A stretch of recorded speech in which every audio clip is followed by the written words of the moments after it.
আসসালামু আলাইকুম বন্ধুরা, সবাই কেমন আছেন? আমার কিচেন থেকে আজকে আরও একটা রেসিপি আপনাদের সাথে শেয়ার করব। সুজির হালুয়া তো অনেক খেয়েছেন, আজকে খাবেন গুঁড়ো দুধের হালুয়া। বানাতে খুব সিম্পল, অল্প উপকরণে তাড়াতাড়ি বানিয়ে ফেলা যায়। তো এই হালুয়াটা তৈরি করার জন্য আমি প্রথমে নিয়ে নিলাম 2 কাপ গুঁড়ো দুধ, হাফ কাপ থেকে সামান্য পরিমাণ বেশি চিনি, আর দিয়ে দিলাম 2 কাপ পানি। সমস্ত উপকরণগুলো ভালো করে মিক্স করে চুলায় বসিয়ে দিলাম। দুধের এই মিশ্রণটিকে বলক ওঠা পর্যন্ত অনবরত নাড়তে থাকতে হবে যেন নিচে জমে না যায়। মিডিয়াম আঁচে রান্না করব, পানি একদম শুকিয়ে যাওয়া পর্যন্ত। এখানে নিয়ে নিলাম 3-4টে এলাচ এবং অল্প পরিমাণে স্যাফরন। মিডিয়াম আঁচে দুধের মিশ্রণটিকে অনবরত নেড়েচেড়ে রান্না করতে হবে। পানি মোটামুটি শুকিয়ে এলে এখানে দিয়ে দিলাম টক দই। 1 কাপ টক দই একটু ভালো করে চামচ দিয়ে আমি নেড়েচেড়ে নিয়েছি। আর দিয়ে দিলাম 1.5 টেবিল চামচ পরিমাণ ঘি। এই তো এখন শুধু পানিগুলো শুকিয়ে যাওয়ার পালা।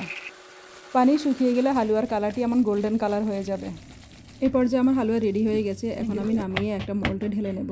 সেট হয়ে যাওয়ার জন্য 2 ঘন্টার মতো নর্মাল ফ্রিজে রেখে দিলাম। এখন মোল্ড আউট করে নেব, তারপর ইচ্ছে মতো শেপ দিয়ে কেটে নেব। তৈরি হয়ে গেল আমার মজাদার মিল্ক হালুয়া।